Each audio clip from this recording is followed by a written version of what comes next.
ഈ UPI പണമിടപാടില് ഉം. നിയന്ത്രണം വരാൻ പോകുന്നു എന്നുള്ളൊരു വാർത്ത വരുന്നുണ്ട്. നേരത്തെ ഈ ഡിജിറ്റൽ പണമിടപാടിനെ പ്രോത്സാഹിപ്പിക്കണം, മാക്സിമം ഡിജിറ്റൽ ഇടപാടിലേക്ക് പോകണം എന്നാണ് കേന്ദ്രത്തിന്റെ നയമുണ്ടായിരുന്നത്. ഉം. അപ്പോൾ ഇപ്പോൾ നമ്മളിപ്പം ഒരു ദിവസം തന്നെ 100 കണക്കിന് ട്രാൻസാക്ഷൻസ് ഒരു പക്ഷേ നമ്മൾ UPI വഴി നടത്താറുണ്ട്. ഉം. എന്ത് വാങ്ങിക്കാനും നമ്മൾ സ്കാൻ ചെയ്യുക, കൊടുക്കുക. നമ്മൾ പൈസ കൈകാര്യം ചെയ്യുന്ന പരിപാടി ഒരു പരിധി വരെ വളരെയധികം കുറഞ്ഞിട്ടുമുണ്ട്. അപ്പോൾ ഈ UPI പണമിടപാടിന് നിയന്ത്രണം വരുന്നു എന്ന് പറഞ്ഞു കഴിഞ്ഞാൽ നമ്മുടെ ദൈനംദിന ജീവിതത്തിന് അത് സാരമായിട്ട് ബാധിക്കുമോ? എങ്ങനെയത്? സാധാരണക്കാരെ സംബന്ധിച്ച് ആശങ്കയ്ക്ക് വകയൊന്നുമില്ല. ഇല്ല. പക്ഷേ ഒരു പരിധിക്കപ്പുറം എന്തും അമിതമായാൽ വിഷമാണല്ലോ. ഇപ്പോൾ ഗൂഗിൾ പേ, അതായത് UPI ഇടപാടുകൾ, അതിന് പല പ്ലാറ്റ്ഫോമുകളുണ്ട്. ഗൂഗിൾ പേ ഉണ്ട്, പേടിഎം ഉണ്ട്, ഫോൺ പേ ഉണ്ട്. അങ്ങനെ UPI ഇടപാടുകൾ നടത്താൻ നമുക്ക് പല പ്ലാറ്റ്ഫോമുകൾ ഉപയോഗിക്കാം. അപ്പോൾ അതിൽ അതായത് national payment corporation of India അവരാണ് ഇത് സംബന്ധിച്ചുള്ള നയങ്ങൾ രൂപീകരിച്ച് നടപ്പിലാക്കുന്നത്.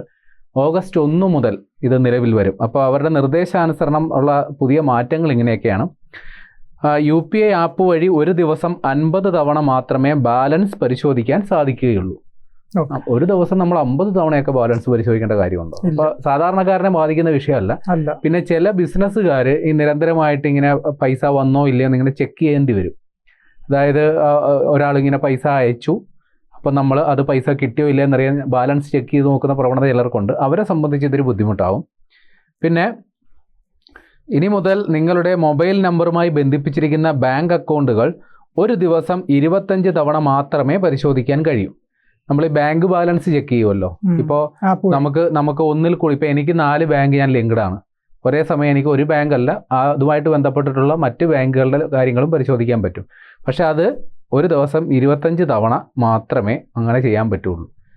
25 തവണയൊക്കെ ബാങ്ക് അക്കൗണ്ട് പരിശോധിക്കേണ്ടി വരിക എന്നൊക്കെ പറഞ്ഞാൽ നമ്മൾ പേടിക്കേ വേണ്ട. സാധാരണക്കാരൻ അങ്ങനെ ചെയ്യുന്നെങ്കിൽ അവൻ എന്തോ മാനസിക പ്രശ്നം ഉണ്ടെന്നാണ് മനസ്സിലാക്കേണ്ടത്. ഇനി അല്ല, ബിസിനസ്സുകാർക്ക് അത് ചിലപ്പോൾ വേണ്ടി വന്നേക്കും. ഇനി നെറ്റ്ഫ്ലിക്സ് അല്ലെങ്കിൽ മ്യൂച്വൽ ഫണ്ട് ഇൻസ്റ്റാൾമെൻറ്റുകൾ പോലുള്ള ഓട്ടോ പേ ഇടപാടുകൾ ഇതിന് 3 സമയ സ്ലോട്ടുകളിൽ മാത്രമേ അനുവദിക്കുകയുള്ളൂ. ഒന്ന് രാവിലെ 10 മണിക്ക് മുൻപ്, ഉച്ചയ്ക്ക് 1 മുതൽ 5 വരെ, രാത്രി 9:30 ശേഷവും. അതായത് ഈ നമ്മൾ ചില കാര്യങ്ങൾ ഈ നമ്മുടെ ഗൂഗിൾ പേ അല്ലെങ്കിൽ മറ്റേ UPI ട്രാൻസാക്ഷനുമായിട്ട് ലിങ്ക് ചെയ്ത് വെച്ച് കഴിഞ്ഞാൽ, ഇപ്പോൾ ഉദാഹരണത്തിന് നമ്മൾ ഇപ്പോൾ നെറ്റ്ഫ്ലിക്സ് തന്നെ അത് മാസാമാസം അതിൻ്റെ സബ്സ്ക്രിപ്ഷൻ ഫീസ് അടച്ചുകൊണ്ടിരിക്കും. അപ്പോൾ നമ്മളത് മറന്നുപോയാലും നമ്മളെ ഇത് ഓർമ്മിപ്പിച്ച് കൃത്യമായി അടപ്പിക്കും. അപ്പോൾ അതിനാണ് അതുമായിട്ട് ഓട്ടോ പേ സംവിധാനമുണ്ട്. നമ്മളറിയാതെ പോലെ നമ്മുടെ അക്കൗണ്ടിൽ നിന്ന് പൈസ പോകും.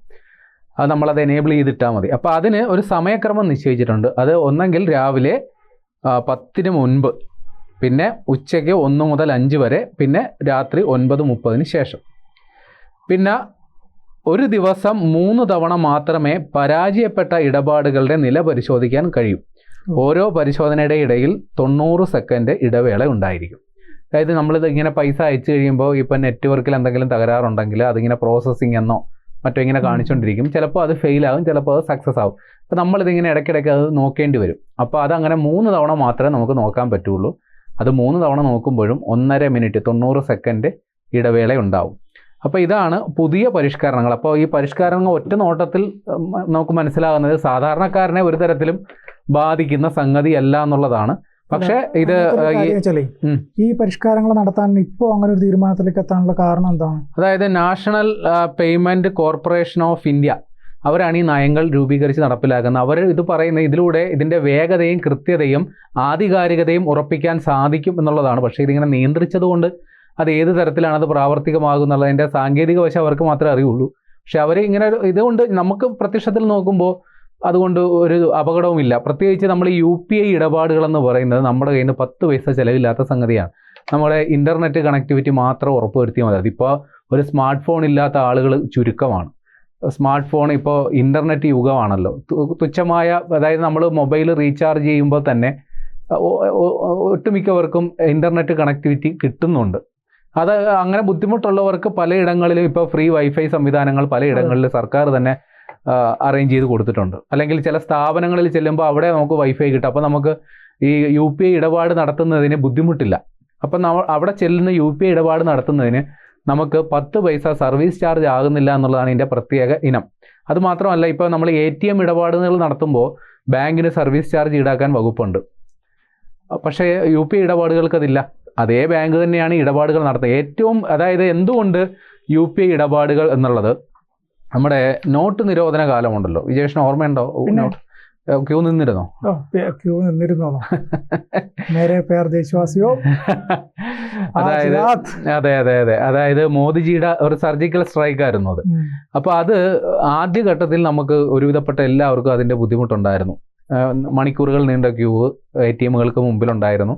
നമ്മുടെ തോമസ് ഐസക്ക് ഇതിനെ കടുത്ത ഭാഷയിൽ അന്ന് വിമർശിച്ചത്. കാരണം അന്ന് ഇതിന് നോട്ടില്ലെങ്കിൽ ബദൽ എന്ത് എന്നുള്ള ചോദ്യം വന്നപ്പോൾ കിട്ടിയ മറുപടി ഡിജിറ്റൽ കറൻസി എന്നാണ്. അതായത് നമ്മളിപ്പോൾ അനുഭവിക്കുന്ന ഈ UPIയുടെയൊക്കെ പ്രാകൃത രൂപം അല്ലെങ്കിൽ ആദ്യ രൂപം ഇതായിരുന്നു അന്നുണ്ടായിരുന്നത്. അപ്പോൾ തോമസ് ഐസക്കിനെ പോലുള്ള ബുദ്ധിജീവികൾ പറഞ്ഞത് ഇതിനുള്ള സംവിധാനവും അടിസ്ഥാന സൗകര്യവും ഇല്ലാതെ നോട്ട് നിരോധിക്കുന്നത് ഒരു എന്താ പറയുക, ഒരു ബ്ലണ്ടറാണ്, ഒരു ബുദ്ധിമോശമാണ് ഈ കാണിച്ചതെന്നാണ് തോമസ് ഐസക്ക് അന്ന് പറഞ്ഞത്. തോമസ് ഐസക്ക് അന്ന് പറഞ്ഞ ആ പ്രസ്താവന ഇപ്പോഴും നമ്മുടെ യൂട്യൂബിൽ അല്ലെങ്കിൽ ഏതെങ്കിലും സൈറ്റിലൊക്കെ അവൈലബിൾ ആണ്. ഇന്ന് അതൊരു കോമഡിയായി മാറിയിട്ടുണ്ട്. കാര്യം ഇന്ന് ഏതൊരു സാധാരണക്കാരൻ്റെ കയ്യിലും UPI ഇടപാടുകൾ നടത്താനുള്ള സംവിധാനങ്ങളുണ്ട്. അപ്പോൾ ഇന്നത് സാർവത്രികമായി എന്നുള്ളതാണ്.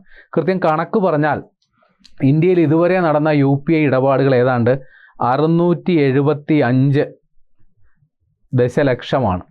640 ദശലക്ഷ ഇടപാടുകളാണ് ഇതുവരെ നടന്നേക്കുന്നത്. ഏതാണ്ട് 675 ബാങ്കുകൾ ഈ UPI ഇടപാടുകളുമായി ലിങ്ക്ഡ് ആണ്. അതിപ്പോൾ ദേശസാൽകൃത ബാങ്കുകളുണ്ട്, സ്വകാര്യ ബാങ്കുകളുണ്ട്, മറ്റ് ബാങ്കുകളൊക്കെ ഉണ്ട്. ഇപ്പോൾ ബാങ്കുകൾ UPI ഇടപാടുകൾ ഇല്ല എന്ന് പറഞ്ഞാൽ അതൊരു വലിയ തമാശയാണ്. അത് മാത്രമല്ല പ്രതിവർഷം 32% UPI ഇടപാടുകളുടെ വർധന. അതായത് 10-12 അല്ല, 32%, അതായത് വർദ്ധിച്ചുകൊണ്ടിരിക്കുന്നത്. കണക്ക് പറയുകയാണെങ്കിൽ 2025 ജൂൺ, അതായത് കഴിഞ്ഞ മാസം പുറത്തുവിട്ട കണക്ക് പ്രകാരം ഈ വർഷം നടന്ന ഇടപാടുകൾ എന്ന് പറയുന്നത് 24.03 ലക്ഷം കോടി രൂപയുടെ ഇടപാടുകളാണ് UPI വഴി നടന്നത്. അതിൻ്റെ ഇനി ഇടപാടുകളുടെ എണ്ണം നോക്കുകയാണെങ്കിൽ 18.39 ലക്ഷം കോടി ഇടപാടുകളും നടന്നിട്ടുണ്ട്. അപ്പോൾ എണ്ണിയാൽ ഒതുങ്ങാത്ത ഇടപാടുകളും പണവിനിമയവും UPI വഴി നടക്കുന്നുണ്ട് എന്നുള്ളതാണ്.